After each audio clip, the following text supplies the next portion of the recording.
Defining alchemy is tricky at best. Simply put, it's a practice that uses physical and chemical processes to discover philosophical truths. Lots of people practice alchemy without realizing it, externally and internally. And from the perspective of storytelling, the stages of alchemy often align with those of the hero's journey. While alchemy may no longer be practiced as it once was, the discussions around it historically split into two practical applications, one being physical sciences such as chemistry and medicine, the other being philosophical studies such as psychology and spiritualism. Marie-Louise von Franz, a Jungian psychologist who wrote on fairy tales and alchemy, often made the argument that the original practice always sought to find truth between the physical world and the spiritual one, which contradicts this split. When studied together, you may find that these two are complementary: the internal and external, the chemical and the psychological, the esoteric and the exoteric, the body and the soul. The goal of studying or practicing alchemy is change for the better, as alchemists often sought to create gold, the elixir of life, or the philosopher's stone, believing there was something pure and even magical beyond the crude matter.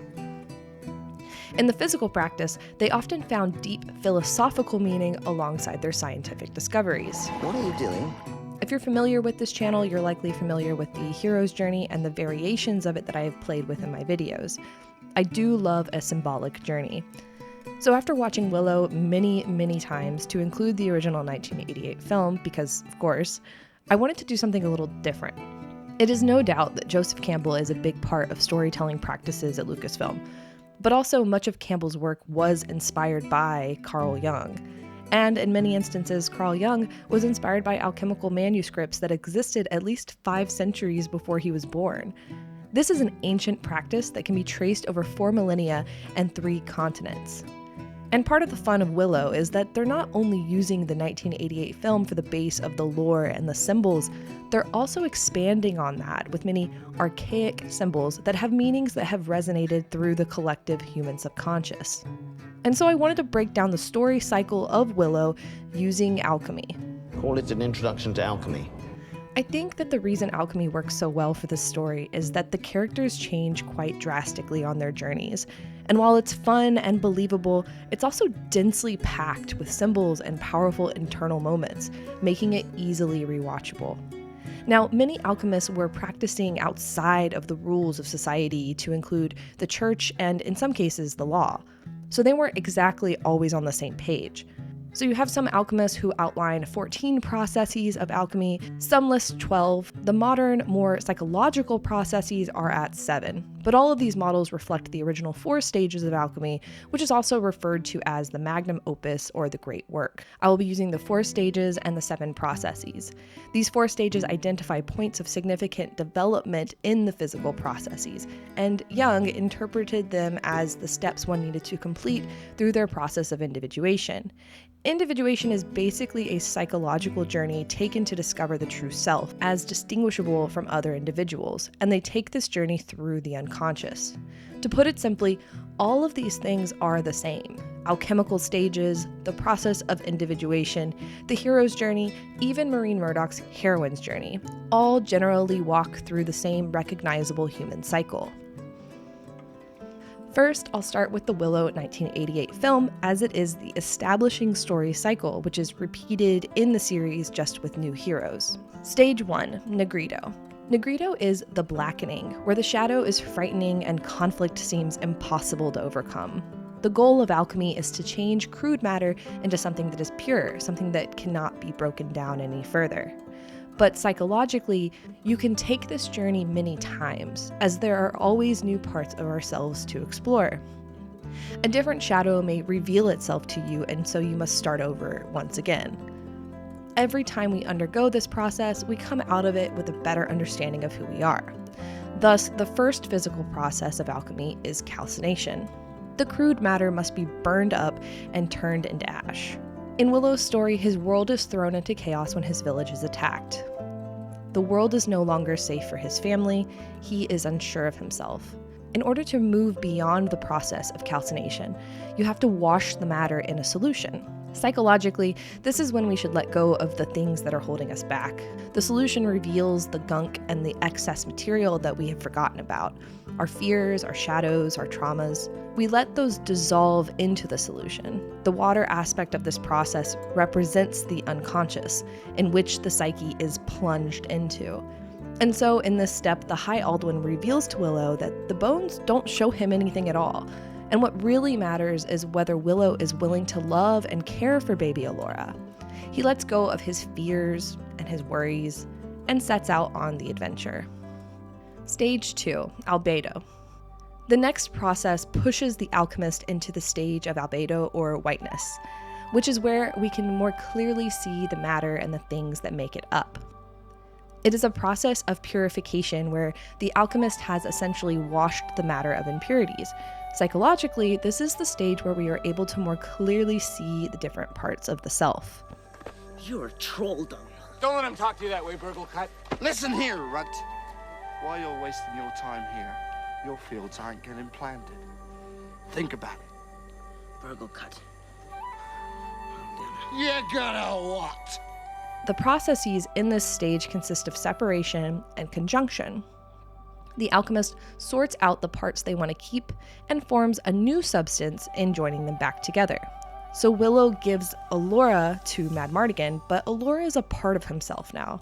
The physical separation highlights the internal struggle within Willow's psyche, namely, am I strong or clever enough to care for baby Elora? This is similar to what alchemists are searching for in their physical experiments. Does the pure form of this matter have life-giving qualities? Can I find the truth beyond the trials laid before me? Conjunction then occurs when Willow meets Cherylindria and is reunited with Elora. He's given a new token, her wand, which we know is really just a conduit for the magic that is already present within Willow. He's also given a new task to find a great sorceress who can help him on his adventure, and he is then reunited with Madmartigan not long after. How do I look? Cover your face! Not you! Where the hell did you come from? Psychologically, these things given to him are already a part of him. They've just now made themselves known to him in their purest forms. What do you need my help for? You're a sorcerer. You're a great warrior and a swordsman. And you're 10 times bigger than I am, stupid! Stage 3, Citrinitas. The fermentation process moves the alchemist into the third stage of the magnum opus, citrinitas or yellowness, in which the alchemist allows the matter to rot and ferment. But it is also the stage in which the material begins to reveal its truth. Many alchemists would add manure to the material to kickstart the process of rot or putrefaction. He was attempting to combine some kind of sorcery and scientific formula. And the indication that the material was ready to ferment was a milky white fluid flowing from it, like a light appearing in the darkness. Psychologically, this process is testing the strength of the material after conjunction. You have everything that is important. Now what can you do with it? This step includes tests and trials, failure and suffering. All of these things will make the psyche stronger if the person is aware and is actively participating in the journey. This culminates for Willow with the ultimate failure, losing Elora to the people who want to harm her. Much of this journey thus far has been a slow and steady death, leading to the ultimate crisis. Every journey in the imagination of man is one of death and rebirth, because that is the cycle of life. It is the macrocosm. And as individuals in this world, we have experiences that feel like small deaths and rebirths. Those are the microcosms. The alchemist then takes the matter which is fermented and distills it, heats it until it boils, and then condenses the vapors. Distilling increases the purity of the material, such as with wine into brandy. Repeated distillation creates a concentrated solution, which alchemists named the Mother of the Stone. It rises from earth to heaven and descends again to earth, thereby combining within itself the powers of both the above and the below. If you're familiar with the hero's journey, this is very similar to the concept of the master of two worlds. It is when a hero embraces their inner power and can then move freely between the world of life and death. And so Willow, in his distilling process, finally learns how to use magic. But he's not quite done yet, because distillation has also further separated the material into what was fermented and what was released in the vapors. Only in recombining these two things can you achieve coagulation. Stage 4, rubido. The stage we're in here between distillation and coagulation pushes us into rubido, or redness.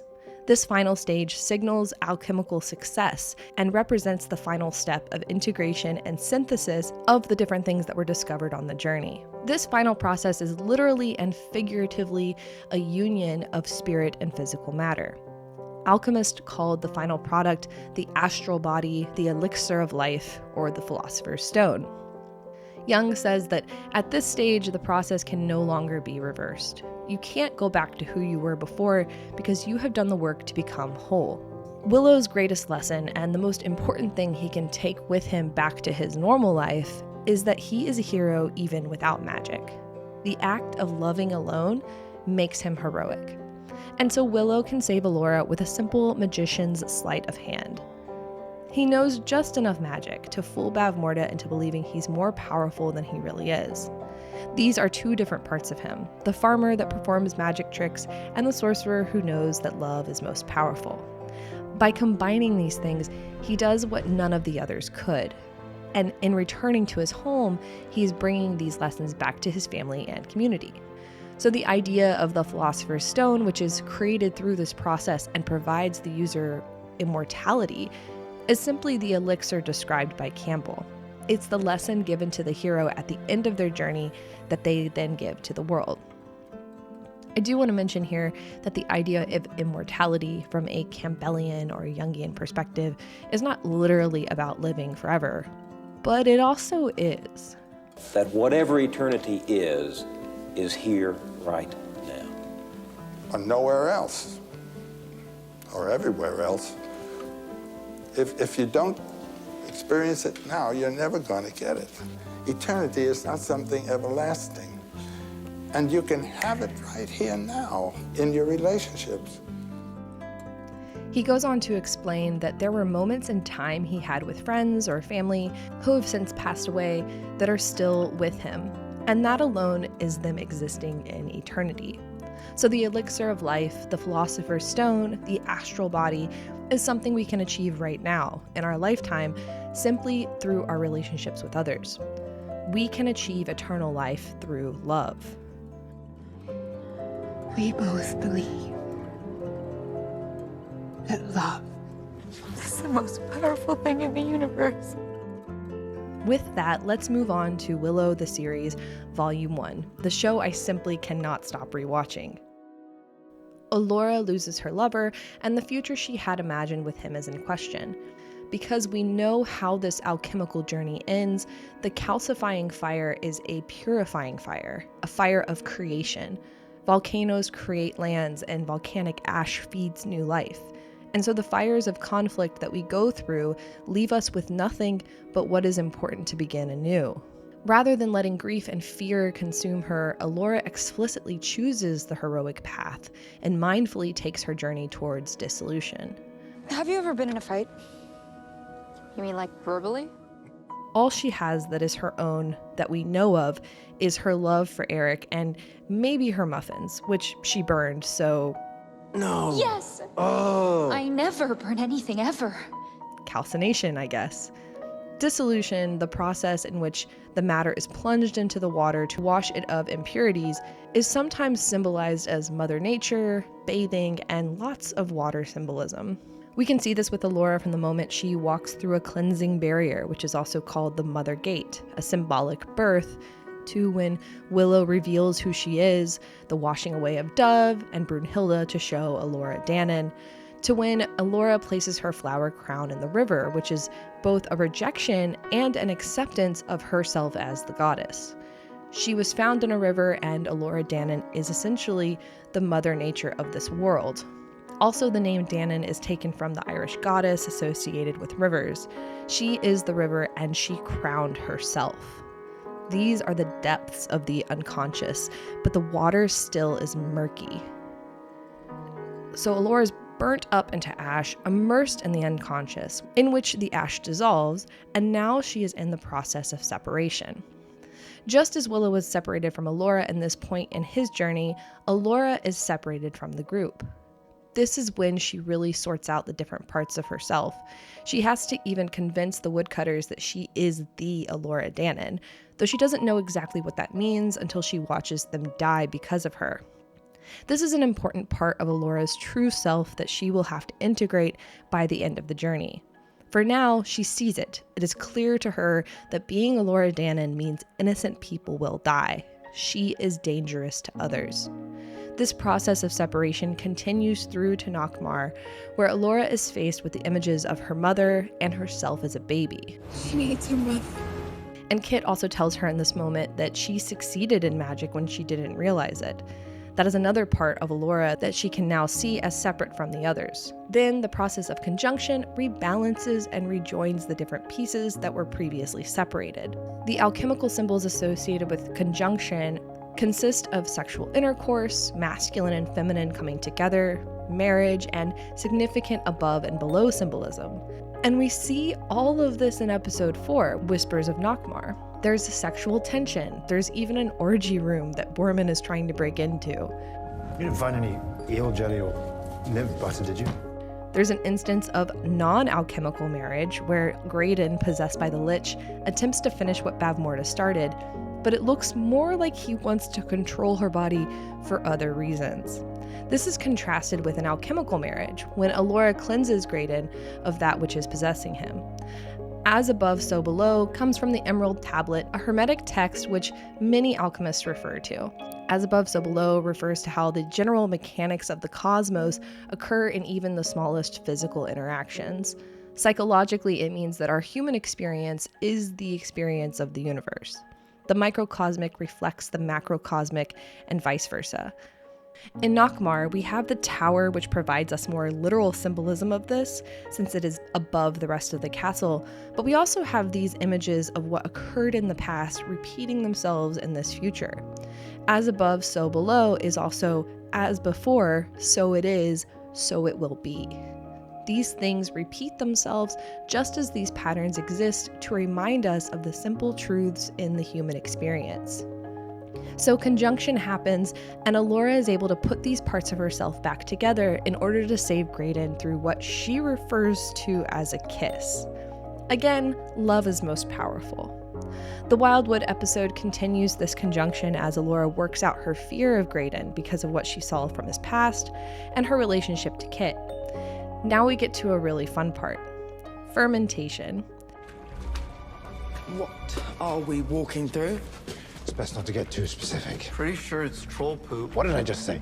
This is a two-step process which first requires putrefaction, forcing the material to rot and break down so that we can ferment it. As stated before, many alchemists would use manure to kickstart the process of putrefaction. This destruction is different from the calcination process where we are burnt up. In comparison, this destruction is slow and gross, but also contains living organisms eating away at the material.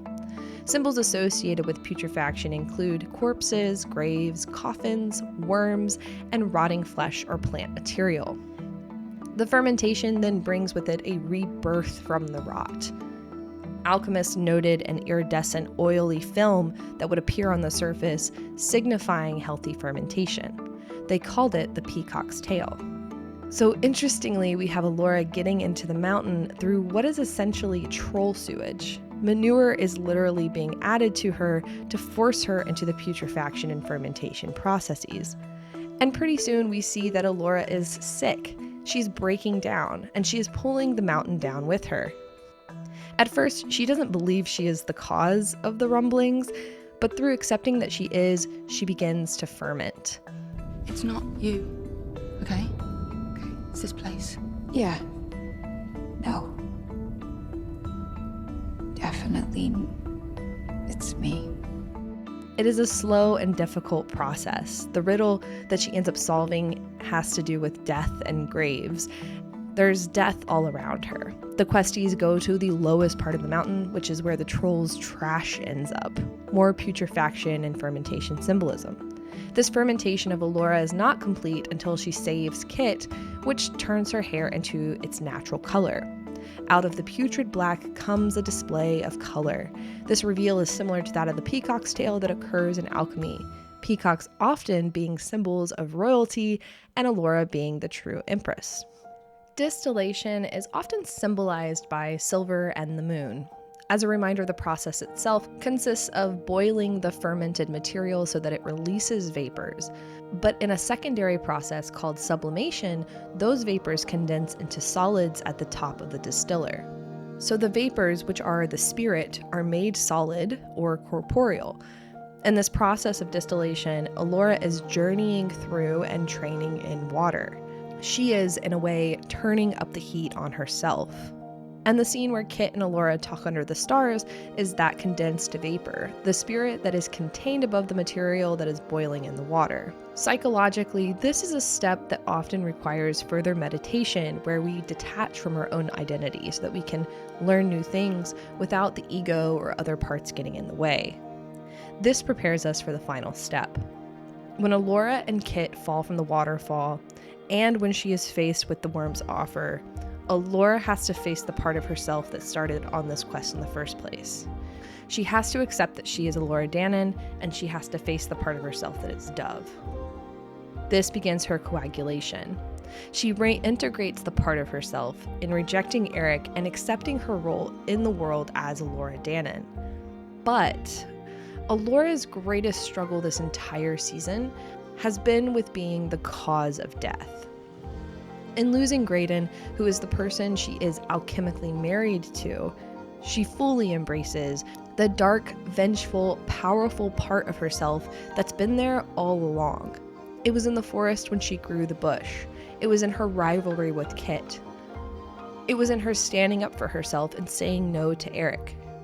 It took her greatest fear being realized for her to tap into that dark goddess that's been there all along. We can do this with any character. Kit is forced into an engagement and believes her twin will leave just like Dad, considers running away, loses Eric. Kit makes the decision to be a hero and goes after Eric. Her selfishness and lack of perception are revealed to her through her various failures and realizations. Kit sorts through her legacy in Nockmaar, what she is willing to do to be a hero, and her relationship to Elora and Jade.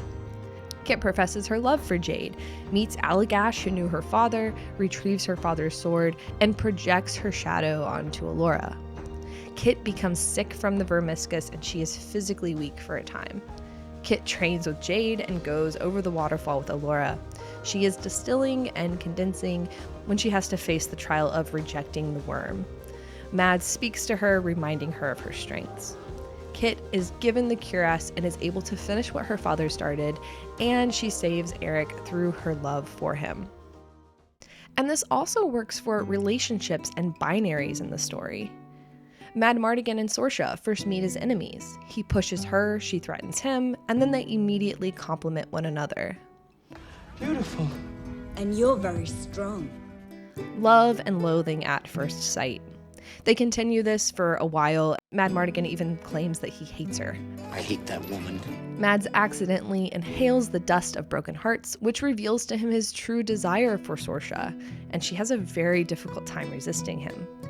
With a knife to Sorsha's throat, Mads declares he is not a thief and he is loyal to Willow and Elora. They also then both recognize their desires for each other more clearly now. Sorsha finally accepts Mads and kisses him, joining him in his quest. Sorsha and Mads are both turned into pigs at Nockmaar, a sort of cosmic punishment for going against expectations and choosing the unlikely partner. Then they both distill when they have to face the different shadow aspects of themselves, Sorsha with her mother and Mads with Kale, who killed his best friend Eric. And finally, alchemical marriage. Now for the fun part. As above, so below. The cycle of the first volume will be repeated in the next 2 volumes, each being a microcosm of the overall macrocosm, and the whole series will reflect this cycle as well. Here is my theory for the macrocosmic and what I think is the central thematic cycle of this story. Elora and Graydon undergo tests and trials alongside one another, bringing them into a desperate and depressive state. Elora is washed of impurities, falling over the waterfall, and Graydon follows right behind her after confessing his love for her. They are separated when Graydon is sent to the realm of the worm, now able to work out what they are missing without the other and potentially finding other parts of themselves they can benefit from in their relationship. Maybe Graydon will learn from Mads how to woo Elora in the realm of the worm. Maybe Elora will find a wise woman who will reveal to her her love for Graydon. Graydon and Elora will be reunited, but like Mads and Sorsha, will be opposites on different sides of the struggle. The world will be negatively affected because of their fighting and putrefaction, but out of that there will be hope that things will grow from the destruction. Separately, Elora finds new power, perhaps creation or cultivation, and Graydon will discover his true role as a bard or troubadour. Graydon and Elora are united in a final alchemical marriage. It is separation and reunification of essentially two parts of one whole over and over again. They were destined to be one, so they always were paired, but the material was just not yet refined. So they are opposites that, through the right processes applied, can form together to be pure and life-giving. We know that Graydon still has something trapped inside him. We know that he is going to have some tough decisions to make in the worm's realm. We know that the biggest lesson Willow passed onto Elora was to accept failures, but that wasn't given to Graydon, so we can assume he has great failures ahead of him. And we know that Graydon and Elora are already being represented as light and dark through a variety of symbols and themes thus far. So this is the story of Willow.